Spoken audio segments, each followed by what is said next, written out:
ان کے ذہن میں اب کوئی خوف نہیں تھا، بس ایک ہی دھن سوار تھی کہ اس رات حویلی سے وہ آخری کانٹا ہمیشہ کے لیے نکل جائے گا۔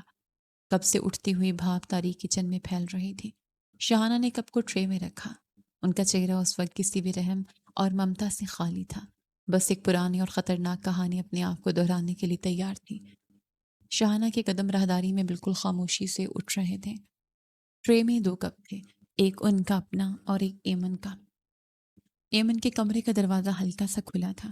شہانہ نے ایک لمبی سانس لی، چہرے پر زبردستی کی ہمدردی سجائے اور اندر داخل ہو گئی۔ ایمن بیڈ کے کنارے بیٹھی تھی۔ اس نے شہانہ کو اندر آتے دیکھ کر کوئی حیرانی ظاہر نہیں کی۔ وہ بہت پرسکون تھی۔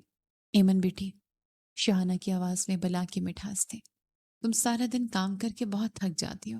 مجھے رات کو نیند نہیں آ رہی تھی تو میں نے سوچا تمہارے لیے بھی یہ خاص ہربل چائے بنا لاؤ۔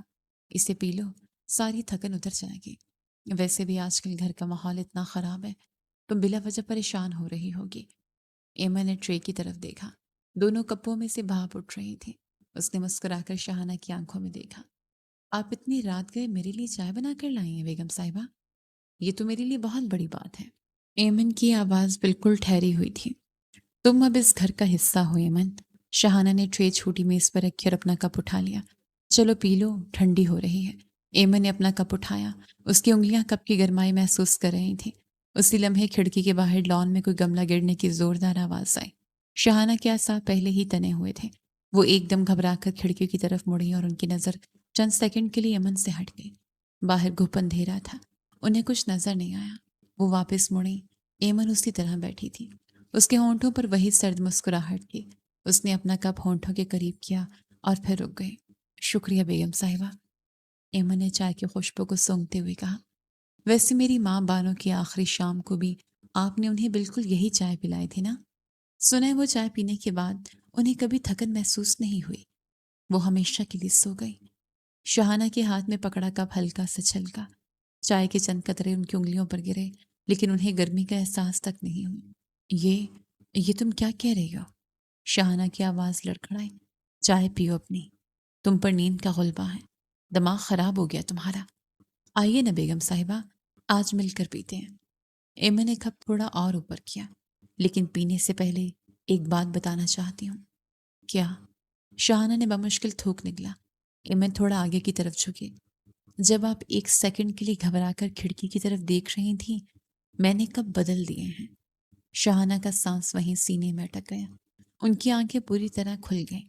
ان کے ہاتھ میں پکڑا کپ ہلنے لگا۔ یہ تم کیا بکواس کر رہی ہو؟ شہانہ کی آواز بمشکل نکلی۔ تم نے میرے کپ کو ہاتھ لگایا؟ جی بیگم صاحبہ، ایمن نے بہت سکون سے جواب دیا۔ اب آپ کے ہاتھ میں وہ کپ ہے جو آپ میرے لیے لائی تھی، اور میرے ہاتھ میں وہ ہے جو آپ نے اپنے لیے بنایا تھا۔ شہانہ کا دماغ سائیں سائیں کرنے لگا۔ انہیں اپنا ہی بچھایا ہوا جال اپنے گلے میں کستا ہوا محسوس ہوا۔ اگر ایمن نے سچ میں کپ بدل دیے ہیں تو ان کی نظر اپنے ہاتھ میں پکڑے کپ پر گئی۔ چائے کا رنگ انہیں اب کسی اور ہی چیز جیسا لگنے لگا۔ اب آپ طے کریں بیگم صاحبہ۔ ایمن کی آواز کمرے کی خاموشی میں کسی تیز دھار بلیڈ کی طرح چلی۔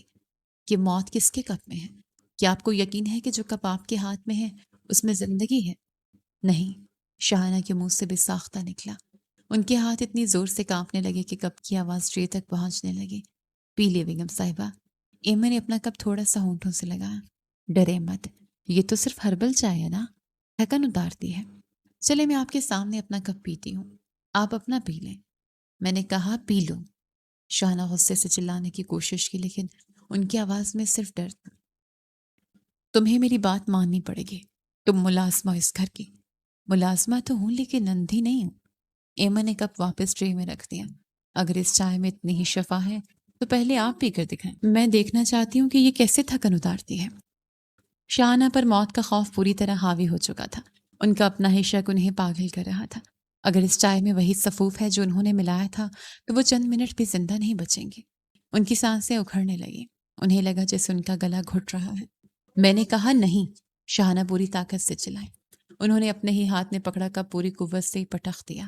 چھناکے کی زوردار آواز نے رات کی خاموشی کو چیر کر رکھ دیا۔ شیشے کے ٹکڑے اور گرم چائے پورے فرش پر بکھر گئی۔ شہانہ پیچھے ہٹتی ہوئی دیوار کے ساتھ لگ گئی۔ ان کا چہرہ پسینے سے بھیگ چکا تھا اور وہ زور زور سے ہانپ رہی تھی۔ ایمن اسی طرح سکون سے بیٹھی رہی۔ میں نے کوئی کپ نہیں بدلا تھا بیگم صاحبہ، ایمن نے بہت نرمی سے کہا۔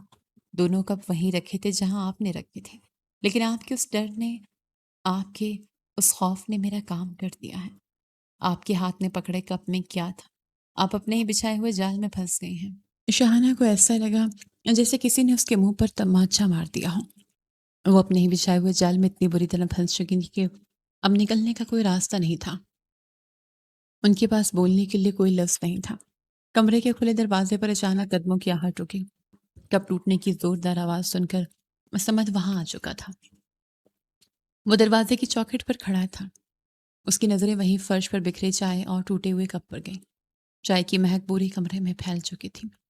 پھر اس نے دیوار کے ساتھ لگی اپنی ماں کو دیکھا۔ شاہانہ کے بال بکھرے ہوئے تھے، چہرہ خوف سے سفید پڑ چکا تھا، اور وہ مسلسل کانپ رہی تھیں۔ ان کی حالت کسی مجرم جیسی تھی جسے رنگے ہاتھوں پکڑ لیا گیا ہو۔ سمد نے آہستہ آہستہ قدم اندر رکھے۔ یہ کیا تماشا ہے ماں؟ سمد نے ٹوٹے ہوئے کپ کو دیکھا۔ سمد، شاہانہ نے بمشکل اپنے بیٹے کا نام پکارا اور اس کی طرف ہاتھ بڑھایا۔ یہ لڑکی پاگل ہو گئی ہے۔ اس نے مجھ پر حملہ کرنے کی کوشش کی ہے۔ اس نے میرا کپ گرا دیا ہے۔ تم پولیس کو بلاؤ۔ اسے ابھی اس گھر سے نکالو۔ سمد نے ان کا ہاتھ نہیں پکڑا۔ وہ ان سے 2 قدم کے فاصلے پر رک گیا۔ اس کے چہرے پر کوئی غصہ نہیں تھا، بس ایک نہ ختم ہونے والا دکھ تھا۔ پاگل یہ نہیں ہوئی ماں، پاگل آپ ہو گئی ہیں۔ سمد کی آواز بھاری تھی۔ آپ اب بھی مجھ سے جھوٹ بول رہی ہیں؟ میں پچھلے چند منٹوں سے دروازے کے باہر کھڑا سب سن رہا تھا۔ آپ نے اس لڑکی کو مارنے کے لیے چائے بنائی تھی۔ آپ اس کی جان لینا چاہتی تھی۔ نہیں سمد، میں تمہاری ماں ہوں، تم مجھ پر شک کر رہے ہو۔ شاہانہ رونے لگی۔ آپ ماں ہونے کا حق کھو چکی ہیں۔ سمد نے اپنی جیب سے وہ پرانی زرد فائل نکال کر شاہانہ کے قدموں میں پھینک دی۔ یہ بانو ماں کا ڈیتھ سرٹیفکیٹ ہے۔ اس پر لکھا ہے کہ انہیں زہر دیا گیا تھا، اور آج آپ ایمن کے ساتھ بھی وہی کرنے آئی تھی نا؟ شاہانہ نے فائل کو دیکھا اور ان کی آنکھیں پھٹی کی پھٹی رہ گئیں۔ ان کی زبان تالو سے چپک گئی۔ بابا رحمان بالکل سچ کہتے تھے۔ سمد کی آنکھوں میں آنسو آ گئے۔ اس نے ایک نظر ایمن کو دیکھا اور پھر شاہانہ کی طرف مڑ گیا۔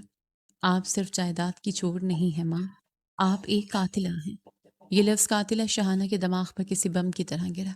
ان کی ٹانگوں نے مزید ان کا بوجھ اٹھانے سے انکار کر دیا۔ وہ وہیں فرش پر بکھرے ہوئے شیشے کے ٹکڑوں کے پاس گر گئی۔ سمد نے انہیں سہارا دینے کے لیے ہاتھ تک آگے نہیں بڑھایا۔ وہ بس کھڑا انہیں دیکھتا رہا۔ ایمن اپنی جگہ سے اٹھی۔ وہ چلتی ہوئی شاہانہ کے بالکل قریب آئی اور جھک کر ان کی آنکھوں میں دیکھا۔ آپ نے میری ماں کو مار کر یہ محل بنایا تھا نا بیگم صاحبہ؟ ایمن کی آواز میں کوئی تکبر نہیں تھا، بس ایک سچائی تھی۔ آج آپ کا اپنا خون، آپ کا اپنا بیٹا آپ کو قاتل کہہ رہا ہے۔ یہی وہ کرسی تھی جس پر میں آپ کو بٹھانا چاہتی تھی۔ شاہانہ نے اپنی دونوں ہاتھ چہرے پر رکھ لیے اور پھوٹ پھوٹ کر رونے لگی۔ ان کی آواز میں بے بسی تھی، پچھتاوا تھا اور ہار جانے کی تکلیف تھی۔ وہ پوری طرح بے نقاب ہو چکی تھیں۔ سمد مزید ایک پل وہاں کھڑا نہ رہ سکا۔ وہ مڑا اور تیزی سے راہداری کی طرف چلا گیا۔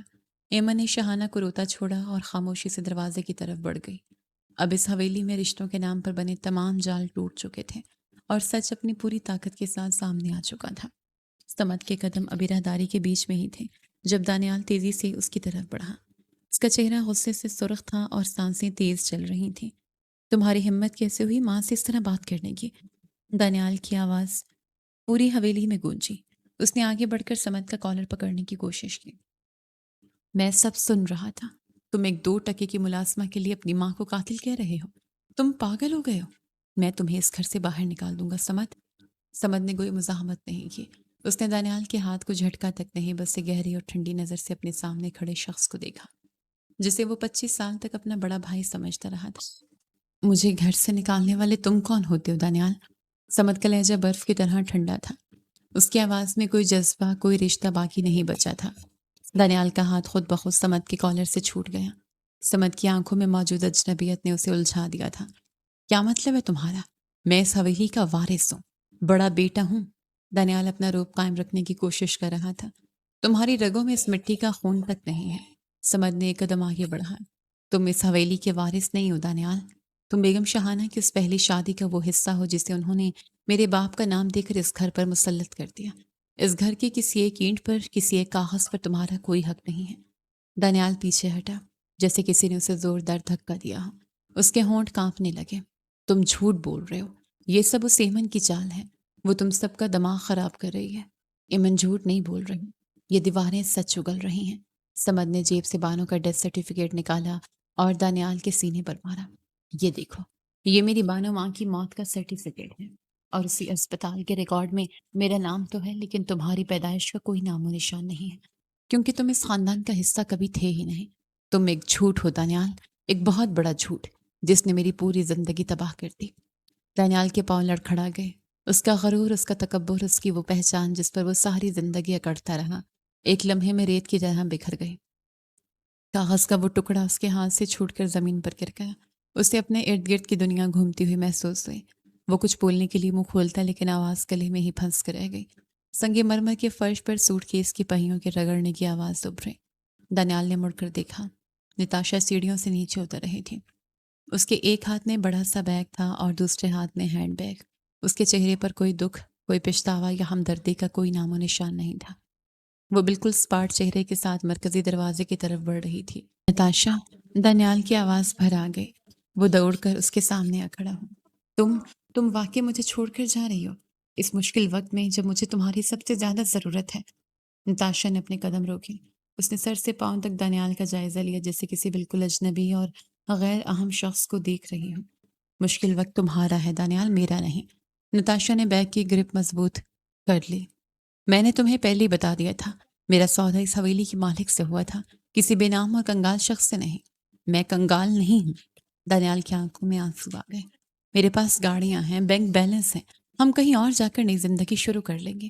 تم مجھے ایسے چھوڑ کر نہیں جا سکتی۔ نتاشا کے ہونٹوں پر ایک طنزیہ مسکراہٹ ابھری۔ اس نے اپنے ہینڈ بیگ سے ایک فائل نکالی اور دانیال کے سینے پر مار دی۔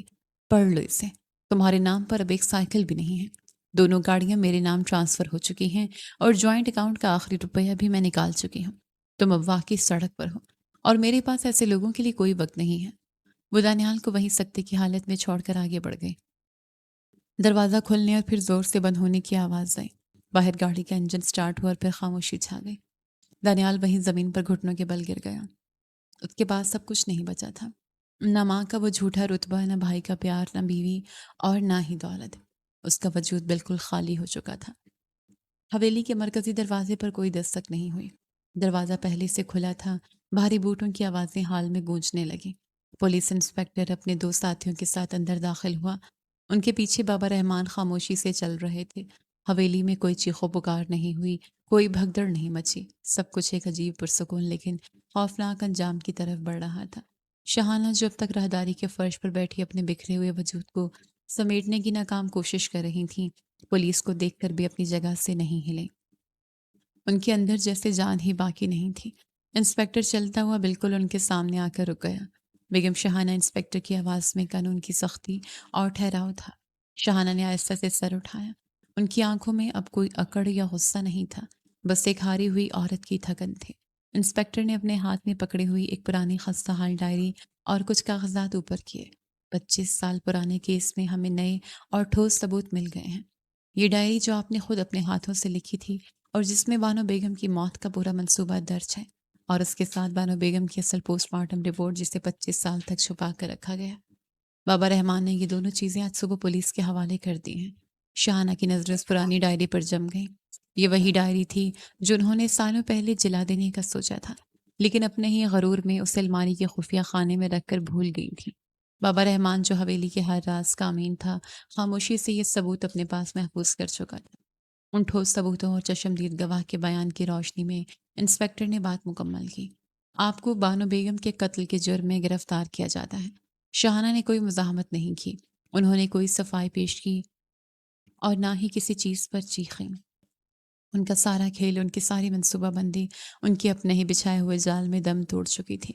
لیڈی کانسٹیبل نے آگے بڑھ کر انہیں بازو سے پکڑا اور کھڑا کیا۔ وہ آہستہ آہستہ قدم اٹھاتی ہوئی دروازے کی طرف بڑھنے لگی۔ اچانک ان کے قدم رک گئے۔ انہوں نے مڑ کر ہال کی طرف دیکھا۔ ان کی نظریں سمت کو تلاش کر رہی تھیں۔ سمت دیوار کے ساتھ ٹیک لگائے کھڑا تھا۔ سمت، شہانہ کے ہونٹ ہلے، ان کی آنکھوں سے آنسو بہہ نکلے۔ وہ آخری بار اپنے بیٹے کی آنکھوں میں ہمدردی تلاش کرنا چاہتی تھیں۔ سمت نے اپنا چہرہ دوسری طرف پھیر لیا۔ شہانہ کی نظریں زمین پر گرے دانیال پر پڑیں۔ وہ اپنے دونوں ہاتھوں میں سر گرائے بیٹھا رو رہا تھا۔ اس نے بھی سر اٹھا کر اپنی ماں کی طرف نہیں دیکھا۔ اس عورت کی طرف جس کی ایک جھوٹ نے آج اسے اس حال تک پہنچا دیا تھا۔ ان کے اپنے خون اور ان کے بنائے ہوئے وارث دونوں نے ان سے منہ پھیر لیا تھا۔ یہ گرفتاری سے بڑی سزا تھی۔ وہ خاموشی سے مڑی اور پولیس کے ساتھ باہر نکل گئی۔ ان کا روب، ان کی بادشاہت آج اسی حویلی کی چوکھٹ پر دفن ہو گئی تھی۔ حویلی میں مکمل خاموشی تھی، وہ خاموشی جو طوفان کے گزر جانے کے بعد چھا جاتی ہے۔ دانیال اب بھی سیڑھیوں پر بیٹھا تھا۔ وہ حویلی کے اس وسیع ہال کو خالی نظروں سے دیکھ رہا تھا۔ وہ جگہ جو کل تک اس کی ملکیت تھی آج اسے کاٹنے کو دوڑ رہی تھی۔ اس کی سسکیاں حال کی خاموشی میں گونج رہی تھیں۔ بلائی منزل سے سیڑھیاں اترنے کی ہلکی ہلکی آہٹ اٹھ رہی۔ ایمن بہت پرسکون قدموں کے ساتھ نیچے آ رہی تھی۔ اس کا چہرہ بالکل پرسکون تھا۔ اس کی چال میں کوئی جلدی نہیں تھی۔ بابا رحمان اس کے بالکل پیچھے چل رہے تھے۔ ان کے چہروں پر سالوں کا بوجھ اتر جانے کا سکون تھا۔ ایمن چلتی ہوئی ہال کے بالکل درمیان میں آئی۔ وہاں شاہانہ کی وہ مخصوص اونچی اور شاہانہ طرز کی کرسی رکھی تھی۔ یہ وہ کرسی تھی جس پر بیٹھ کر شاہانہ نے 25 سال تک اس حویلی پر اور لوگوں کی زندگیوں پر حکومت کی تھی۔ ایمن اس کرسی کے بالکل سامنے آ کر رک گئی۔ اس نے اپنے ہاتھ کی انگلیاں اس کرسی کی لکڑی پر پھیری۔ اس کے چہرے پر ایک عجیب سی فاتحانہ چمک تھی۔ بابا رحمان چند قدم کے فاصلے پر ہاتھ باندھے کھڑے ہو گئے۔ ایمن نے گہری سانس لی اور اس کرسی پر بیٹھ گئی۔